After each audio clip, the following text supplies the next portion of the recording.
Acima de 100 quilos não pode trabalhar em altura.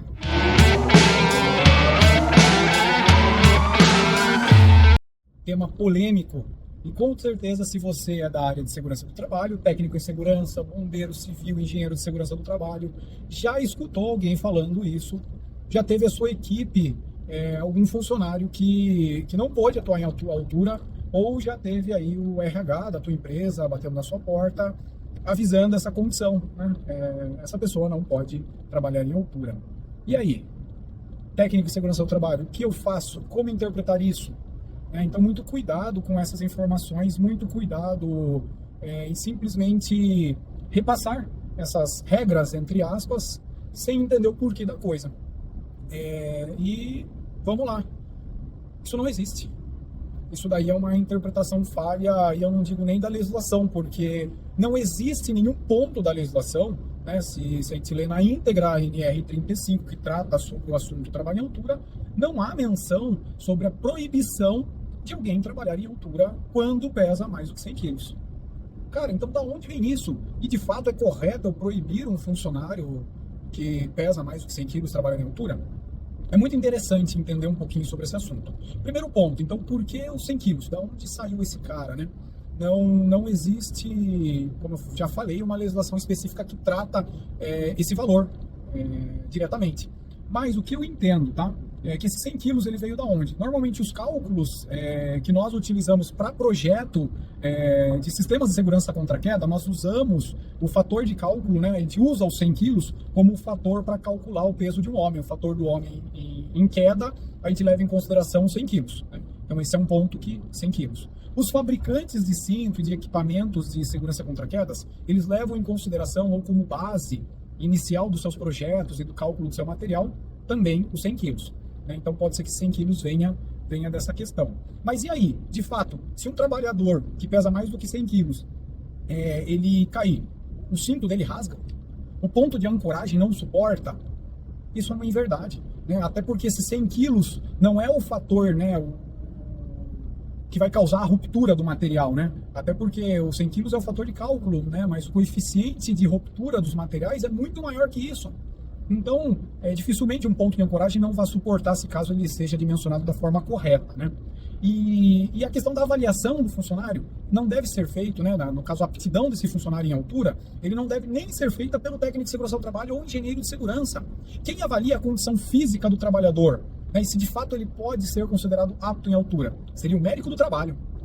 Então, lá no ASO, no atestado de saúde ocupacional, tem um campo que o médico ele vai estar lá selecionando, lá vai estar indicando que aquele trabalhador está apto para executar trabalhos em altura. Então, automaticamente, se o ASO do funcionário está apto, né, está lá descrito apto a trabalhar em altura, independente do peso dele, ele está apto. Ele pode trabalhar em altura, ele deveria ser liberado para trabalhar em altura. E, na teoria, o que o médico deveria levar em consideração, e isso é legal entender, o que o médico deveria levar em consideração para considerar a condição do trabalhador apta. E por que os 100 quilos? Tá? Muito cuidado com isso. Então, exemplo, né? Vou dar eu como exemplo aqui. Eu tenho 1,75 m de altura e eu peso 85 quilos, né? Estou abaixo de 100 quilos. Ok. Vamos pegar uma pessoa, por exemplo, que ela tenha seus 2 metros de altura, muito mais alto do que eu. Às vezes a pessoa, visualmente, ela parece uma pessoa magra. Visualmente é considerada uma pessoa magra. E ele facilmente pode pesar mais do que 100 quilos. Então, pesa mais do que 100 quilos, ele não pode trabalhar em altura? E aí, vamos dar um outro exemplo. Imagina uma pessoa baixa, uma pessoa de estatura aí de 1,50 m, por exemplo. Pode ser que essa pessoa facilmente ela não pese os 100 quilos. Ela pesa lá seus 85 quilos.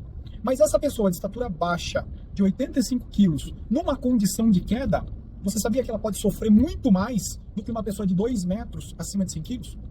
E o que tem a ver essa relação de altura versus peso, né? E não os 100 quilos propriamente dito? É que quando a gente estuda a questão do fator de cálculo, vamos relembrar aqui, nós temos 3 fatores de cálculo que nós... 3 fatores de queda, desculpa, não de cálculo. 3 fatores de queda que nós levamos em consideração nos projetos de segurança contra quedas, tá? Fator 0, que seria o melhor, né, acima da cabeça. Fator 1, né, na linha do nosso tronco. E fator 2, que é o pior fator de queda, né? Que a NR35 ela ainda permite o trabalho nesse fator de queda, que é o fator 2, que é na linha dos pés. que é uma condição que a pessoa cai, mas ela ainda fica retida pelo talabarte, mas o porquê que é o fator 2, né, resumindo, é que ela vai cair até o talabarte dela pesar, né, até esticar o talabarte, e aí a pessoa vai ser retida. Então o que acontece? Quando a pessoa ela cai e ela fica presa no talabarte, no fator de queda 2, na verdade ela chega a sofrer uma queda, mas ela não cai ao chão, mas ela vai cair até o ponto que o talabarte estica, né, no seu máximo de comprimento, e aí ele trava. E aí a pessoa sofre esse tranco. Esse tranco, esse impacto que a pessoa sofre, que é gerado no corpo dessa pessoa, ela causa um choque no corpo dessa pessoa. E normalmente uma pessoa que ela tem na sua composição estrutural, física, mais músculo do que gordura, a tendência é que esse choque ele seja dissipado melhor, ele seja absorvido melhor pela massa magra, pela massa muscular. E a tendência é que esse choque não passe para órgãos vitais do corpo humano, para órgãos que podem estar se rompendo num choque. E por sua vez, uma pessoa que é considerada obesa, muitas vezes não porque ela tem mais de 100 quilos, mas sim por conta da composição da massa corpórea dela ser composta a maior parte de gordura, né, não de massa magra, essa pessoa ela não dissipa aquele choque, né, que ele sofre na queda da forma correta. E aquele choque muitas vezes ele pode o quê? Ele pode atingir tecidos moles do organismo, baço, fígado, rim, e o cara vai ter uma hemorragia interna. E a pessoa pode inclusive ir a óbito numa queda, mesmo quando usando o cinto e mesmo presa ao talabarte. Então, olha só, é essa análise que tem que ser feita, né?